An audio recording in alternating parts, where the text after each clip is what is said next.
unfortunately a lot. So as far as stipulations, I know I haven't really talked about stipulations. They can pretty much stipulate to everything. If they stipulate to termination, we call that a relinquishment. But everything else is a stipulation. So they can stipulate to temporary investigative authority. They can stipulate to emergency protective services. They can stipulate to long-term custody. They can stipulate to temporary legal custody. They can stipulate to extending temporary legal custody. And most often that's a written document that they sign. And then the CASA or Bill will also sign that document, so all the parties in the proceeding sign it. Sometimes it happens at the last minute, or they change their mind at the last minute, and so we'll try to just do an oral stipulation on the record, and then I'll do an order after. The preference is to have it written, but it doesn't always happen that way, so we just kind of roll with it. What's confusing me Yeah. is, isn't there a different, the adjudication is at a different standard than Correct. Emergency Protective Services and CIA, right? Yes. And, Well, in non-ICWA, yes. And by the judge granting or finding probable cause, that thereby the Emergency Protective Services and TIA are taken care of. Correct. And so all it would be left to stipulate to, right, would be The adjudication. Yeah. Yeah, Yeah. correct, is the adjudication and temporary legal custody. Right. So you're stipulating that your child then is a youth in need of care and temporary legal custody. Correct. So- So when I say you can stipulate, I'm sorry, I'm still... Okay. So Running out of pre-October coffee. 1st, you can stipulate to everything. Post-October 1st, there's no need to stipulate to Emergency Protective Services and TIA anymore because we already have it. Because it's done. But I have a question about the contested order Yeah. to show cause. So on the slide, it said the parent can do it, but Yeah. let's say we do our little, we go out and Yeah. investigate. And I know it's very unlikely. I No, know no. CPS No, workers it's are okay. honest and but suppose we found there's a material fact that's wrong or it wasn't true. Is there can the CASA, the child, not ask for a contested? The statute is, so I think I put this on here, so we'll go back here real quick. It's the parent or the youth. Oh shoot, I'm sorry. When I was typing this quickly today, this is supposed to be an R. So it's supposed to say parent or child, Okay, not that makes parent more of child. Okay. Sorry about that. So yeah, so change that. That was me typing way too fast, trying to make sure that I added in the new law. But yeah, so either the parent or the child can request contested. So if there is, which then is, if there's an attorney for the youth, then the attorney would be doing it for that child. If there isn't an attorney, then technically I guess you would be doing it for that child. Which is going to be weird to me. Well, given the relationship I see between you and CASA and Bill, wouldn't it be more likely that it would be worked out ahead of time before you ever got? So you modified your stance to the order to show cause hearing? Usually. Okay. Yeah, if I find out that a CPS worker did something they shouldn't have done, the last thing I want to do is bring it before a judge. I don't need to lose all of our credibility. I'm like, fix it. And then, take care of it internally for whatever they did. I'm not about airing No. dirty laundry. Not that I'm like trying to cover it under the rug, but, Yeah. I think that there are other ways, things can be handled. I think I'm getting close to the end. Am I getting close to the end? I hope. Let me just go back to these timelines real quick. All right. So we talked about order to show cause. That standard, like I said, is probable cause for emergency protective services and temporary investigative authority in non-ICWA cases. Okay. For an ICWA case, the standard is probable cause for temporary investigative authority, but clear and convincing for emergency protective services because you've actually removed the child. I just have to say, that strikes me as, it's okay. Indian kids can be abused a little bit more, and the state has to approve that much higher standard for the emergency services. That's how it hits me. Yeah, no, I understand. I think I should be very political and diplomatic about it, but I'm not that person. So, Because clear and convincing is a much higher standard. It is a much higher standard. Yeah. I think there's a fear that we're, white families are stealing Native babies, right? So I'm not a huge fan of ICWA. I mean, I can understand maybe why it's there and there needs to maybe be some protection. I think to an extent it's insulting, but also to Native Americans, because one of the questions we have to ask them before they stipulate, they have to, in order for an ICWA parent to stipulate, they have to stipulate before a judge. They cannot just sign a stipulation. Whereas non-ICWA cases can just sign it. They have to be advised of their rights. They have to be asked if they speak English. I'm like, really? Like, hello? It's just, to me, it's a little patronizing. But it does definitely, it gives the tribe more power to, and at any point, unless one of the parents objects, if the tribe has intervened, they can transfer jurisdiction to the tribe. Now, I've tried to get them to do that in cases. I'm like, just take it. Come on, just take it. They've only done it in one. If jurisdiction goes to the tribe, that just we're wipes done. Everyone goes away. Okay, that's all I wanted Yeah, to know. everyone goes away. We've got And it's only happened once. a really good presentation on ICWA Good. Thursday night, Good. and Gilkey and Mike Jetty. Perfect. And they'll probably love it a lot more than I do, so don't mention my name. So adjudication, then, we have two different standards. Preponderance of the evidence for non-ICWA cases. So showing, and adjudication just means their youth in need of care, so they've been abused or neglected based on our child abuse and neglect definition that we went over earlier this morning. Have I been here that this long? morning was soon enough. This morning, great. And for ICWA cases, the standard is clear and convincing. So the same standard for removal in an ICWA case is also the same standard for adjudication. And one thing I guess I didn't talk about with ICWA that's different is you have to have an expert testify in an ICWA case. So at the order to show cause hearing, even though it's not contested, if we have removed children from the home, even though it's technically an advisement, we still have to have that expert testify. Expert in what? In Native American culture. Oh, that's what they're in. Yeah, sure. We call up somebody and we just counter for all of them, like all the tribes. But there's specific, the expert, like it defines in here who an expert can be. And so someone that's very familiar with the cultural standards of Native Americans, it's supposed to be that specific tribe. We've kind of extended to Native Americans and it's held up before our court thus far. And what they have to testify to is they're familiar with the cultural standards, they're familiar with the child rearing practices, they've reviewed the case, and they believe that if the child was to continue residing with the parents, that they'd be at a substantial risk for serious physical or emotional abuse. We're lucky in this jurisdiction that we have a person that's Little Shell Tribe, and she pretty much shows up, and she used to be CPS and a visitor, and she's about 4 foot tall. I look like a giant. Patsy Oberweiser is her name. So she'll show up and she'll do our expert testimony in the majority of our cases until a tribe intervenes.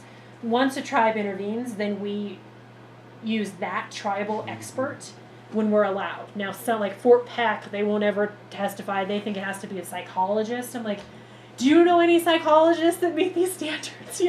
Find me one that knows about your tribe and knows about the child rearing practices, and I would be happy to call them. They don't exist. So what happens if they can't find an I call Patsy again. I'm like, Patsy, you're going to be my expert because I can't find a child psychologist. But it's just, I don't know. It's somewhat ridiculous. But Fort Peck is kind of its own. They do things the way they want to do them. So. Dispositional hearing. So after an adjudication, if the court grants the adjudication, if it is contested, now you can, if you stipulate we don't have a dispositional hearing unless, say, they're arguing over a treatment plan, then we'll call that a dispositional hearing, but it's usually not within 20 days. We just kind of make it up. But at the dispositional hearing, it has to be 20 days from a contested adjudicatory hearing, and that's the time where you're asking the court to give you temporary legal custody. So you've now adjudicated, now I want temporary legal custody for 6 months. I want you to order a treatment plan. By that time, we're trying, if we have a contested hearing, we're trying to get the CPS workers to have a treatment plan ready within that 20 days so we can have it ordered at that hearing and then, just push go. There are That 20 days is a hard number? hard number.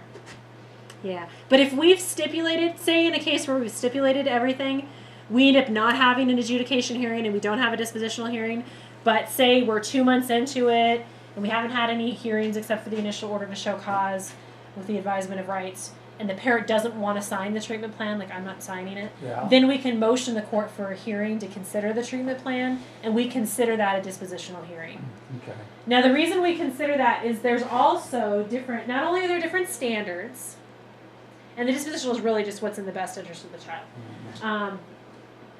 There are also different evidentiary rules. Fair to say. Yeah, I know. It just gets better and better, doesn't it? Yeah. I wish you went to law Since school. Since it's a hearing rather than a trial, I would have thought evidentiary rules were almost waived. Yeah, I would. That would be really nice. It would make my life a lot easier if that was the case. So, at the order to show cause hearing, the exception is what we call hearsay, which is an out-of-court statement going to the truth of the matter asserted. So, someone says, I watched him kill her. Okay, witness A, we'll call her Annie. Annie watched Bob kill Jeff. Okay, Annie said that out of court to a police officer or to a CPS worker or someone. Annie doesn't show up to court. It's about whether or not Bob killed Jeff. No one can talk about the fact that Annie said that Bob killed Jeff, unless there's some exceptions, but that's the general rule. So at the order to show cause phase, if we have a contested hearing, the statements of the affected youth, so the child that the proceeding is about, child or if we file them on the child siblings, those are admitted. At the order to show cause. Hearsay statements of the affected youth are admitted. So the child doesn't have to be dragged into court at that phase. You can have the CPS worker say, Johnny told me, what mom or dad is doing to them, kind of thing. Does the child typically not even attend that hearing? Correct. Yeah. I try to keep kids out of the courtroom as much as possible. I don't think it's a cool place to hang out. And I don't want them to think it's a cool place to hang out either. So the adjudicatory phase, it changes. It's the normal rules of evidence. So if all I have is pretty much the statement from the child and no one else witnessed it, I either have to bring the child in, which is what I had to do just recently in the case that Bill was in. So she had to come in and talk about what was happening as a witness, which is weird because I'm not her attorney, but she was totally my witness. So I'm just kind of like, you okay with this, Carolyn? She's like, oh, whatever, So, or I get it in, and this is typically what I try to do through an expert. So I'll find a therapist, like hopefully the child has a therapist, and then the therapist can tell me whether or not the child's been abused or neglected, and why have you come to that determination, what have you relied upon to form that opinion, and if it's statements made by the child, that's how I sneak it in. It's legal. Yeah. But we'll see what the court does to me one of these days. I'm keeping my fingers crossed. No, I think I'm fine.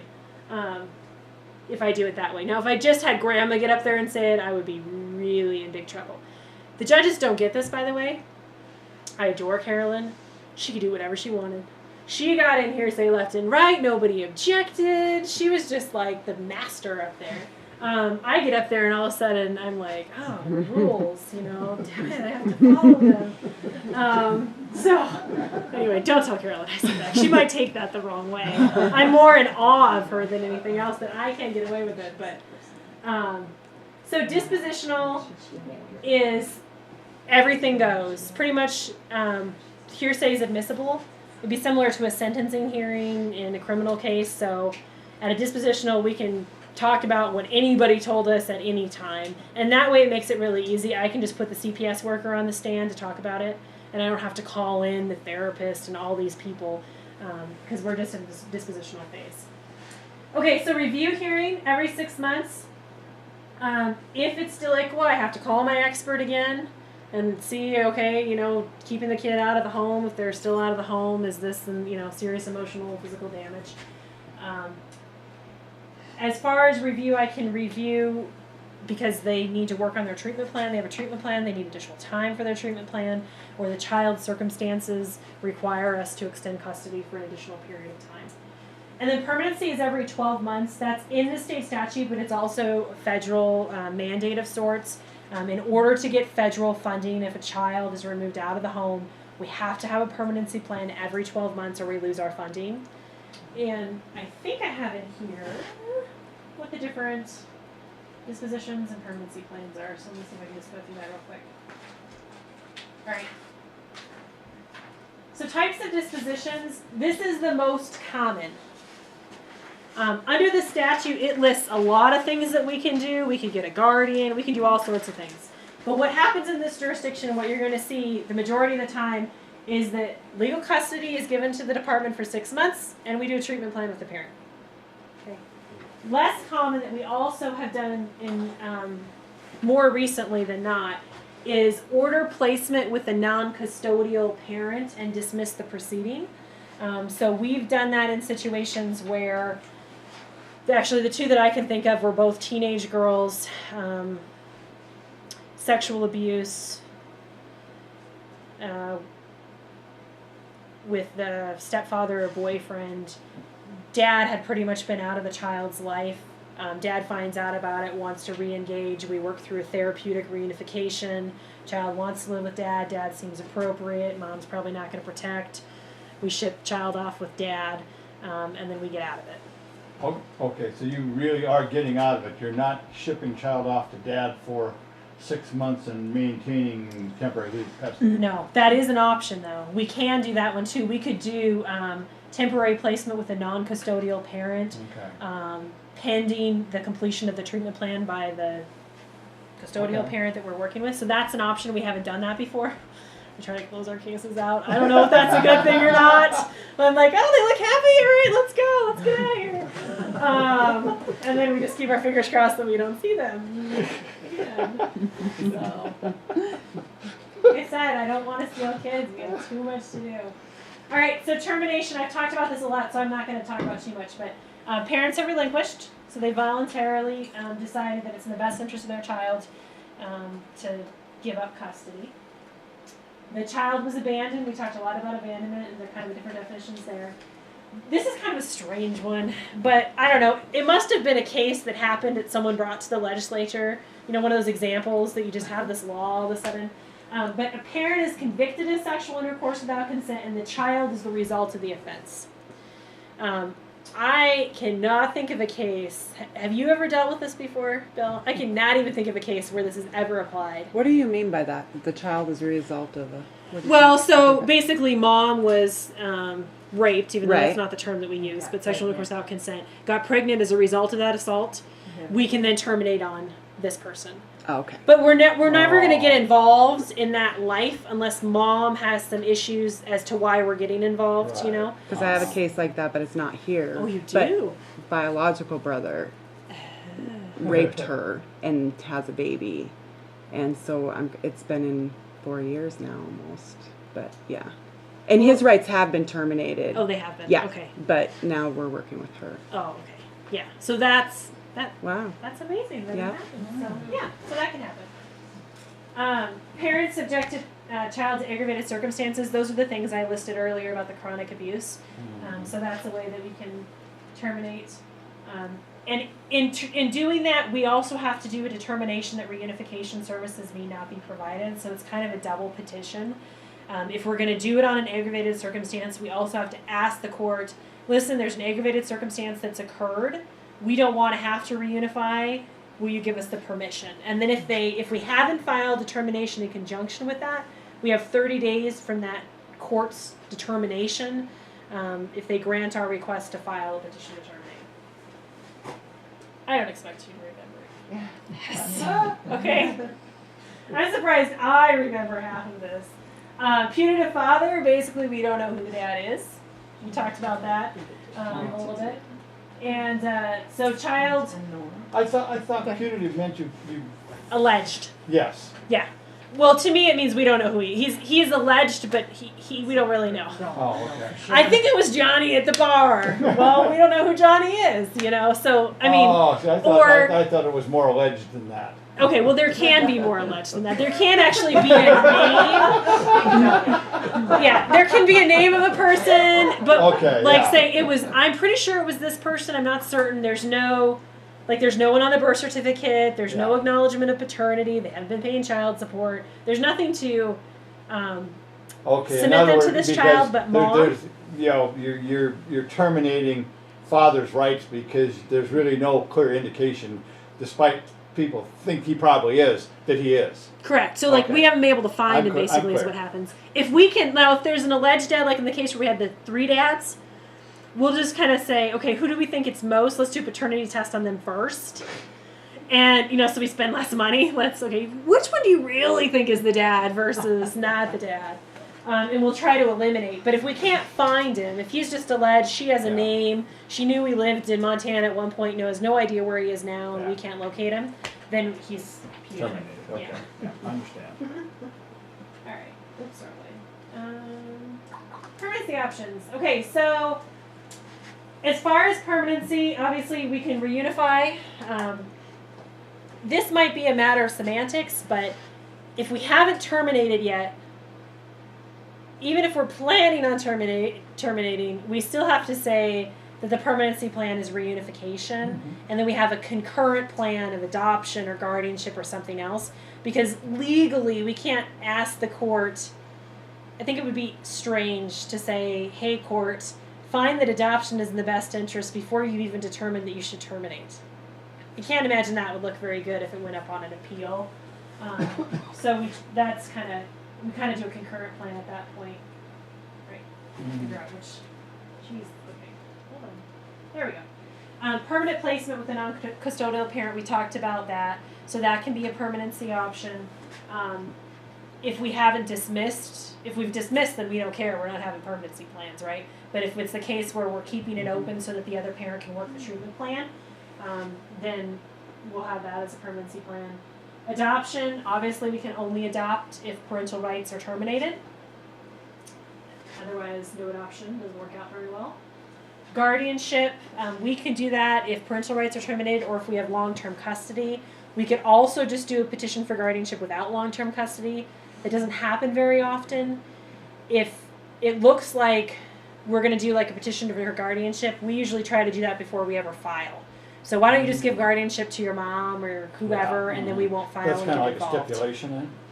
Yeah, well, kind of. It's kind of more of like a Voluntary, verbal, yeah. we will Right. get out of your Okay. business if you take care of your kid and put your child somewhere else. The other long-term custody is a planned permanent living arrangement, which is very strange. But the child has to be at least 16 years old. So there's a couple different ways that we can go about this. We call Pine Hills a planned permanent living arrangement. Hills? I know, but what do you do with a child who's in Pine Hills, right?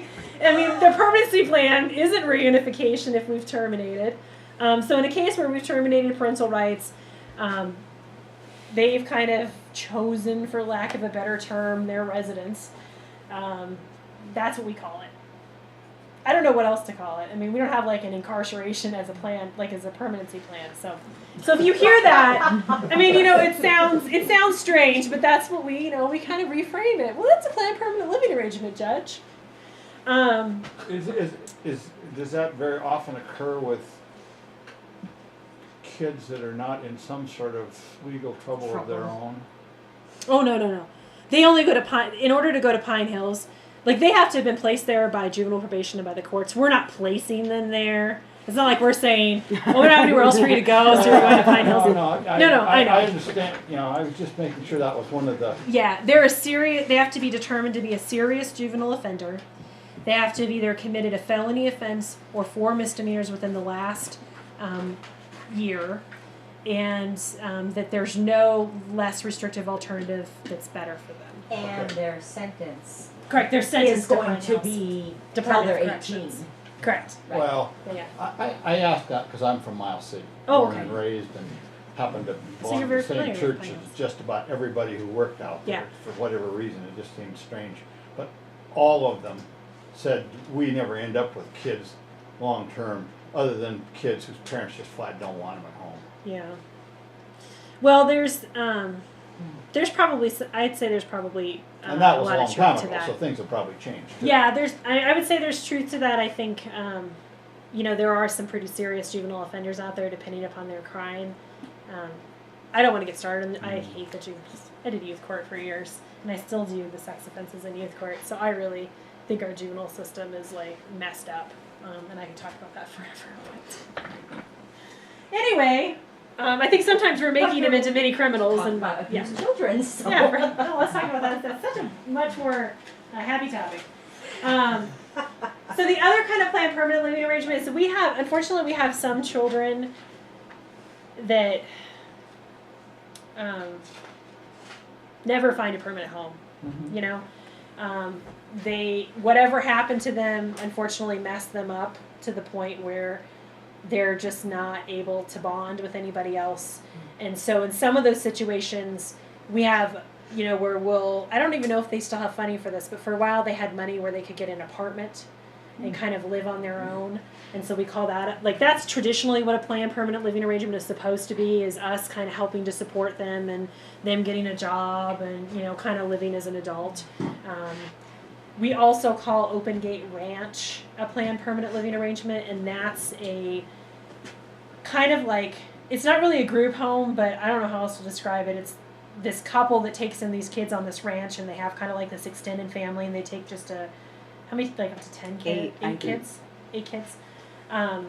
And so I've heard fabulous things about them. I'm thinking, please let this be as good as it's supposed to be. Don't ever let me hear anything bad about these people later on, right? This is just gotta be good. Yeah. I know, right? Well, don't let the other shoe drop here. So, but they have a lot of Helena kids. They take a lot of our kids. And so you'll hear a lot, he's at Open Gate Ranch. And so they kind of treat him as a family. And then once they turn 18, they adopt him. But that's what we also call a planned permanent living arrangement. So. Do you have a lot of cases where the mother is a minor? And then do they have the same rights as an adult? We have some where the mom is the minor. They do have the same rights. The additional right that they have, I don't know if it's a right or they may not think it's a right. The additional obligation that the state has and the department has is we also, if it's a minor parent, we have to notify their guardian of any proceedings.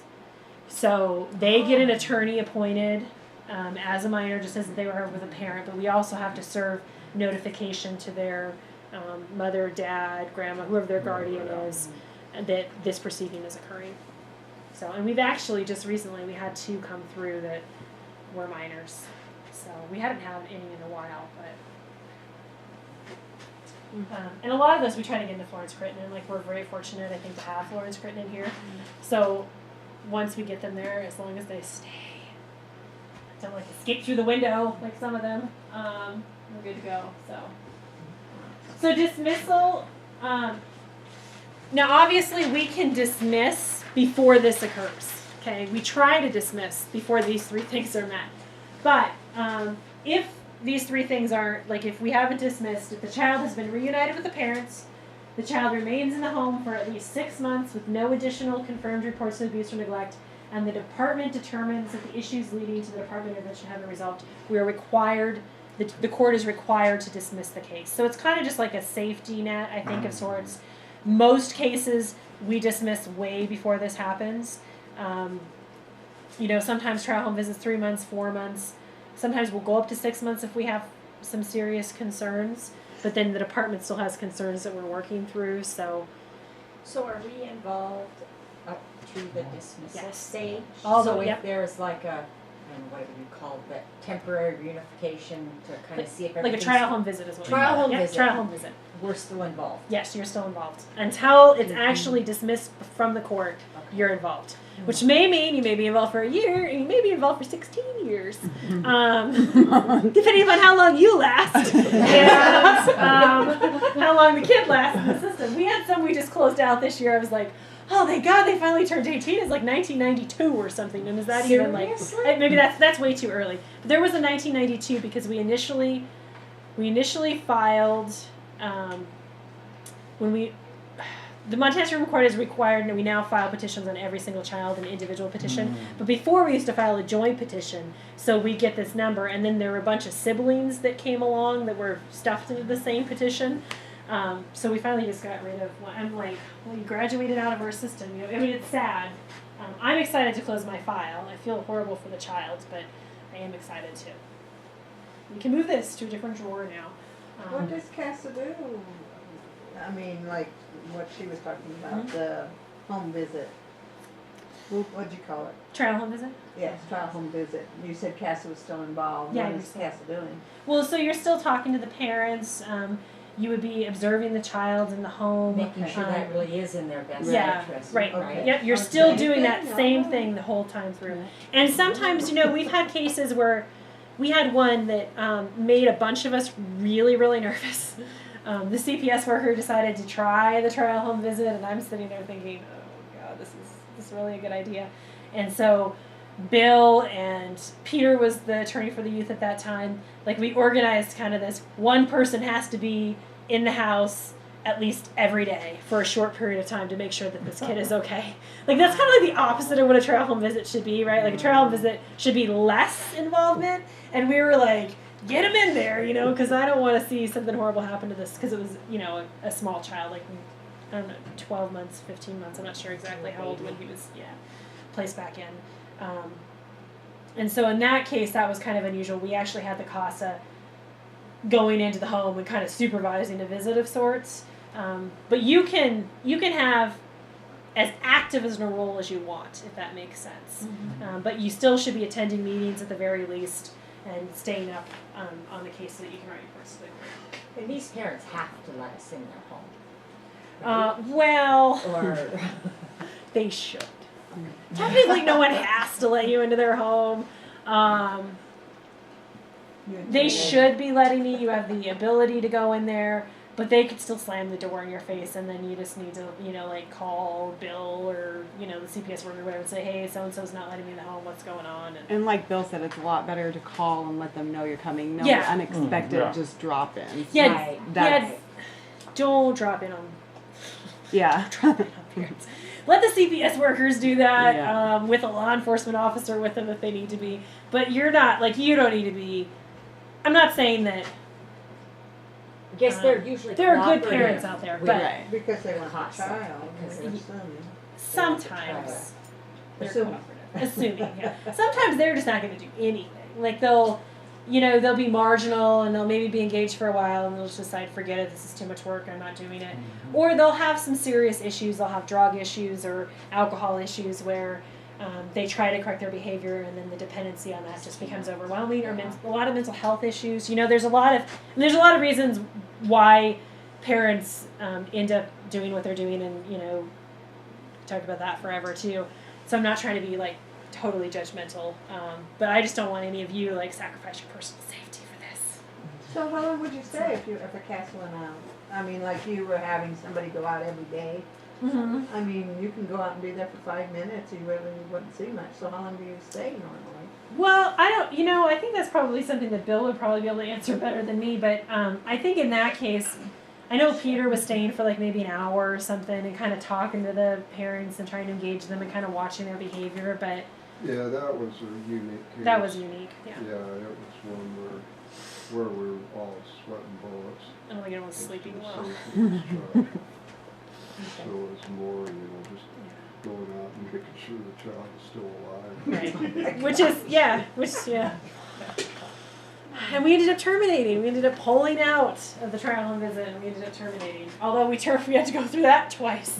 The judge didn't buy it the first time around. But she got it the second time around. She's a new judge. I just want to say that. That was a problem. All right, well, look at this. I don't even have to put the slide up because you guys are good, right? Anything else before I'm sorry, I went over half an hour. I think you've done a very excellent Me too. Thank you, Tara. Well, thanks. It's Again. not. Thanks. One thing I want to say is I do. I'm in awe of all of you for being willing to do this. And wanting to do this and having a desire to do this, and I hope you all stick with it. See who's here at the end Yeah, of right. October. Right. Or next year. Yeah. You know. But I do think it's really important, and so I thank all of you for being on the ground and having this kind of work. You know, my role is different because of being in the courtroom. I don't have a lot of, I can't talk to the parents because they're represented, and so I really have to rely on other people and what they're seeing. So if you do need something, like I said, I try to return calls and I try to be as helpful as possible. Sometimes if I'm in trial that week or I'm gone or something, it doesn't happen as quickly as I would like it to. But if you need anything, I can't get too far away from my office, unfortunately. We're in the basement. There's mold down there. There's black widows. There's mice. And we smell diesel fuel and cigarette smoke. So it's a future lawsuit waiting to happen. What a nice place to work. Right? Isn't it great? And I used to have trees because I have windows in the basement. And now I just have some kind of radio tower thing. Like, they took away my trees. So, but at least I have, in the courthouse in the basement. Some of the attorneys in our office, though, when they gave us our annex, they put it in the dungeon, we call it, like the black hole. There are no windows. It's damp. It smells like mold. I'm like, oh, you got to live the county. So, but that's okay. Sounds like an ASHRAE complaint to me. Yeah, right. Exactly. They don't really care until someone kicks the